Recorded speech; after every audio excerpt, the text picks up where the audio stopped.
মোহাম্মদ ইউনূস সাহেবকে আমি জানতে চাই, নিজের মামলাটা প্রত্যাহার করলেন, নিজের মামলাটা শেষ করলেন, কিন্তু এই 1,28,000 মামলা তো আপনি প্রত্যাহারও করেন নাই, এটা নিষ্পত্তিও করছেন না। স্যার, এটা আপনার মর্যাদার সাথে আপনি বিশ্বাসঘাতকতা করছেন।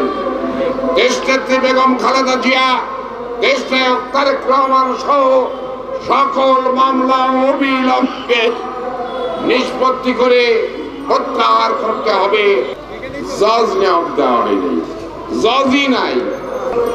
ইন্টারন্যাশনাল ক্রাইম ট্রাইব্যুনালের পিপি নিয়োগ দেওয়া হয়েছে, জজ নিয়োগ দেওয়া হয়নি, জজই নাই, পিপি নিয়োগ হয়ে গেছে। আজ পর্যন্ত এই যে এত রক্তপাত, এই দেশটা ধ্বংসের প্রধান নায়কের নাম জানেন আপনারা?